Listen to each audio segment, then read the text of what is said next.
Hello friends, आप लोग अच्छे हैं और आपका हम बहुत धन्यवाद देते हैं कि आप हमारा वीडियो बहुत अच्छे से देखते हैं और उसको फॉरवर्ड भी कर रहे हैं। Thank you so much.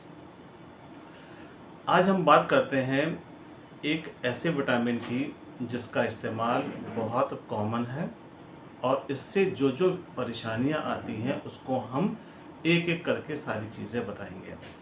अगर आपको थकान होती है, सांस फूलती है, मुंह में बार बार छाले आ जाते हैं और इसके बाद वज़न कम होता है, चिड़चिड़ापन रहता है और इसके बाद गर्भावस्था में जो महिला आती हैं उनको भी कुछ समस्या आ जाती हैं, तो उसमें एक हमारा विटामिन है जिसका नाम है विटामिन D9 और उसको आम भाषा में फॉलिक एसिड भी कहते हैं। तो सबसे पहले हम आपको बताते हैं इसका काम क्या है। फॉलिक एसिड का काम होता है जो हमारे शरीर के अंदर रेड ब्लड सेल्स या लाल रक्त कणिकाएँ होती हैं उनका निर्माण करना होता है। अगर ये कम होगा तो हमारी आरबीसी की मात्रा भी कम होगी और इसका काम क्या होता है कि ये शरीर में आरबीसी ऑक्सीजन और खाने के पदार्थों को दूसरी जगह पे ले जाता है। इसी तरह से इसका और भी जगह पे काम आता है, ख़ास तौर से डीएनए आरएनए की सिंथेसिस में, कुछ हार्मोन्स के निर्माण में भी फॉलिक एसिड का रोल बहुत इम्पॉर्टेंट है। तो चलिए आज हम आपको बताते हैं कि इससे होने वाले कौन कौन सी कमियां हैं और इसकी क्या क्या लक्षण देखने को मिलेंगे। तो सबसे पहले हम बात करते हैं गर्भावस्था महिलाओं की।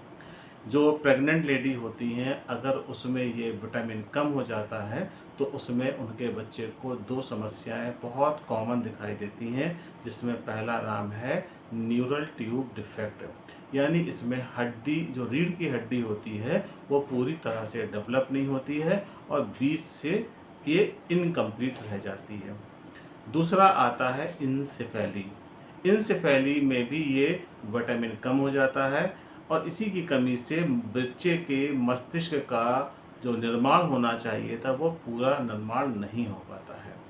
तो ये गर्भावस्था में सबसे ज़्यादा इम्पॉर्टेंट विटामिन है। दूसरी बात करते हैं हम कि इसमें मरीज़ को सबसे ज़्यादा कमज़ोरी महसूस होती है। उसका कारण क्या है कि जब हमारे पास सबसे फॉलिक एसिड कम होगा तो आरबीसी का निर्माण भी कम होगा। तो जो भोज्य पदार्थ या फूड पार्टिकल्स हैं जो आरबीसी के साथ एक एक शरीर की सेल्स में जाते हैं उनकी मात्रा कम हो जाती है। जब हमारी सेल्स को पर्याप्त भोजन नहीं मिलेगा तो उनमें कमज़ोरी आएगी, तो एक हमें कमज़ोरी आती है। तीसरा है सांस लेने में भी इन ऐसे मरीजों को कमी आती है और सांस लेने में दिक्कत महसूस करते हैं।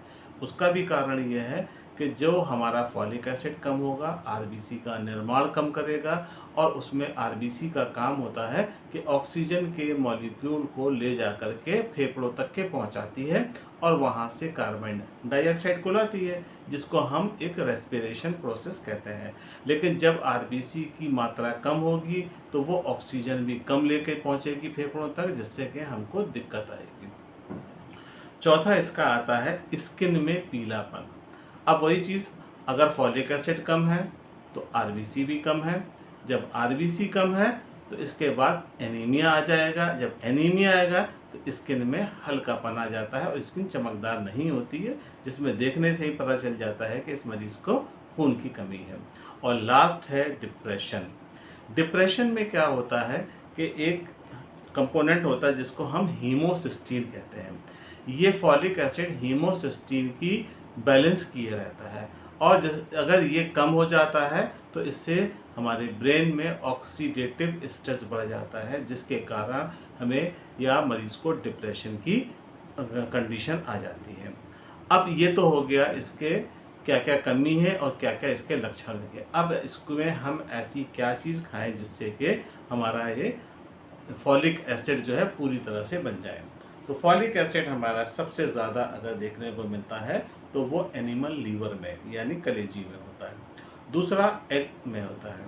तीसरा हमारा कुछ फल संतरे हैं, मौसमी है, इनमें पाया जाता है।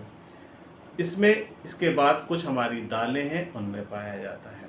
तो ये आज इन चीज़ों में अगर हम लेते हैं तो इसकी कमी को पूरा कर सकते हैं। अगर किसी को फॉलिक एसिड की कमी है तो वो अपने डॉक्टर से परामर्श या कंसल्ट करके फॉलिक एसिड की डोज ले सकता है।